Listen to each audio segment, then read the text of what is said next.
اس وقت بڑی سیاسی ملاقاتیں ہو رہی ہیں اور اس کے ساتھ ساتھ جوڑ توڑ کی سیاست بھی ہو رہی ہے، اتحاد بھی ہو رہے ہیں، الیکٹیبلز بھی ساتھ مل رہے ہیں۔ تو جماعت اسلامی کس جماعت کے ساتھ الحاق کرنا چاہے گی، سیاسی اتحاد یا انتخابی اتحاد؟ اور کیا ابھی تک آپ کو کوئی آفر ہوئی ہے؟ دیکھیے، یہ آنے والے کل کی بات نہیں ہے، میں کل جو گزر گیا اس کی بات کرتا ہوں کہ ابھی آپ نے نہیں دیکھا ان تمام سیاسی جماعتوں کا، یعنی 13 جماعتوں کا ایک اتحاد پی ڈی ایم کے نام سے تو تھا اور پیپل پارٹی بھی شامل تھی، ان کی حکومت تو آپ نے دیکھا۔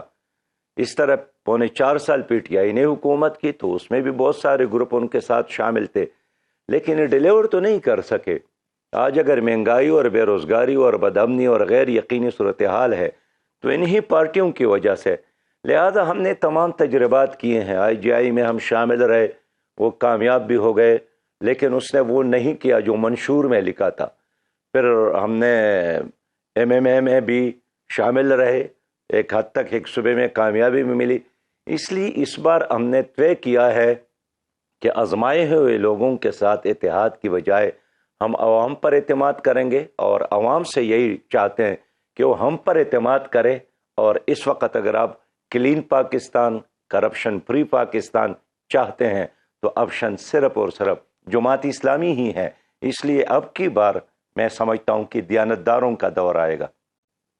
سراج الحق صاحب، یہ جو ابھی کافی دنوں سے ہم دیکھ رہے ہیں، بہت سی جماعتیں اس وقت ایک اعتراض کر رہی ہیں کہ انہیں لیول پلینگ فیلڈ نہیں مل رہا۔ تو پہلے سے اگر متنازع ہو جائیں گی یہ چیزیں تو انتخابات کے بعد اس کے نتائج کو تسلیم کون کرے گا؟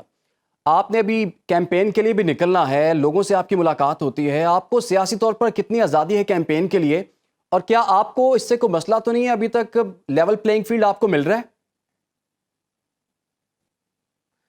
صحیح بات یہ ہے کہ پاکستان میں آج سے نہیں، 1970 سے تو ہم یہ دیکھ رہے ہیں کہ ہمیشہ ایک خاص مینجمنٹ کے تحت الیکشن ہوتا ہے، اور پھر اسی کے مطابق نتائج آتے ہیں اور پہلے سے تقسیم ہوتا ہے۔ تو میں یہی کہتا ہوں کہ اگر آپ نے پہلے ہی سے وزیر اعظم کا چناؤ کیا ہے اور وزیر اعلیٰ کا چناؤ کیا ہے تو پھر اتنے بڑے الیکشن پر اتنا زیادہ خرچ کرنے کا آخر مطلب ہی کیا ہے؟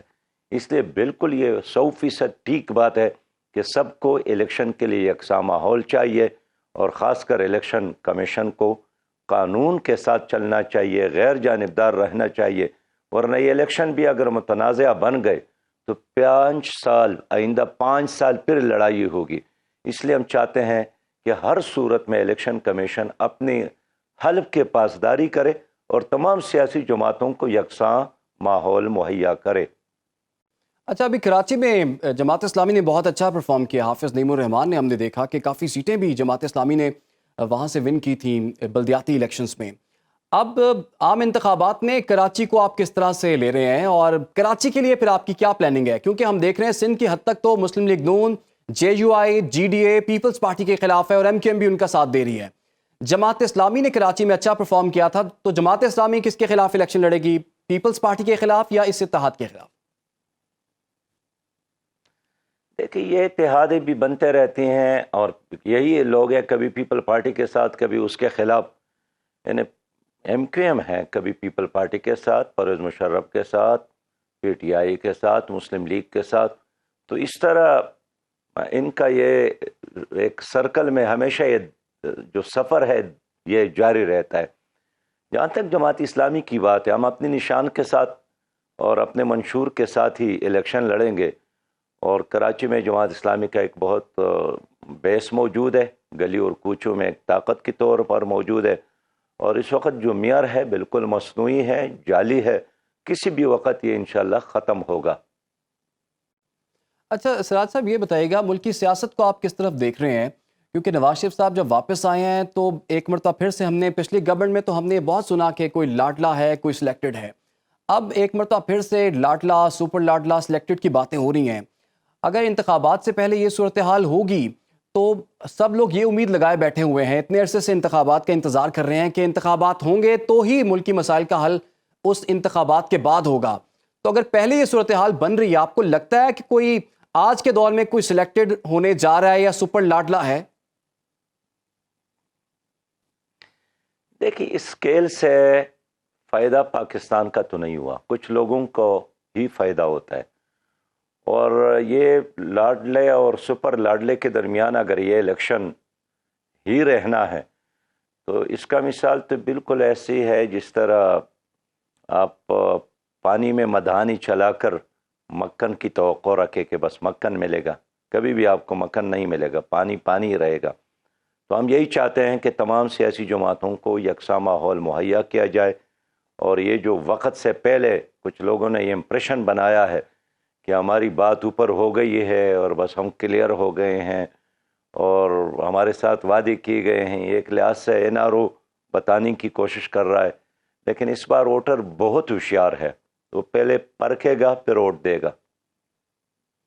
اچھا یہ بتائیے گا، پاکستان تحریک انصاف کی سیاست کو آپ کس نظر سے دیکھتے ہیں؟ کیونکہ 9 مئی کے واقعات کے بعد ہم نے دیکھا کہ پولیٹیکلی بہت ان کو ڈیمیج ہوا ہے ان کی سیاست کو، اور بہت سے رہنما تو جیلوں میں ہیں، کچھ اشتہاری ہیں، کچھ فرار ہوئے ہیں، کچھ کو سزائیں ہونے کے قریب پہنچ چکی ہوئی ہیں.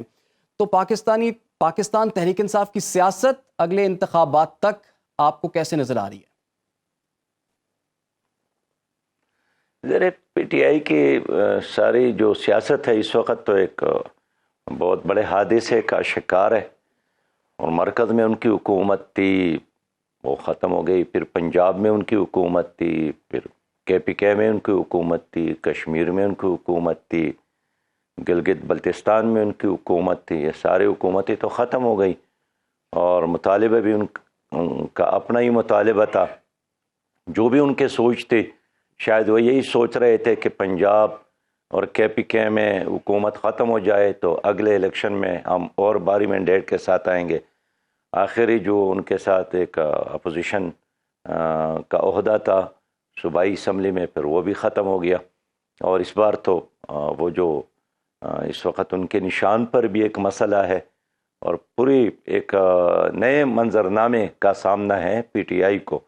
لیکن اس سب کچھ کے باوجود ہم چاہتے ہیں کہ ان کے ساتھ قانون کے مطابق ڈیل کیا جائے اور ایک ایسا ماحول بنایا جائے کہ ہر ووٹر کو آزادی کے ساتھ ووٹ ڈالنے کا حق ہو.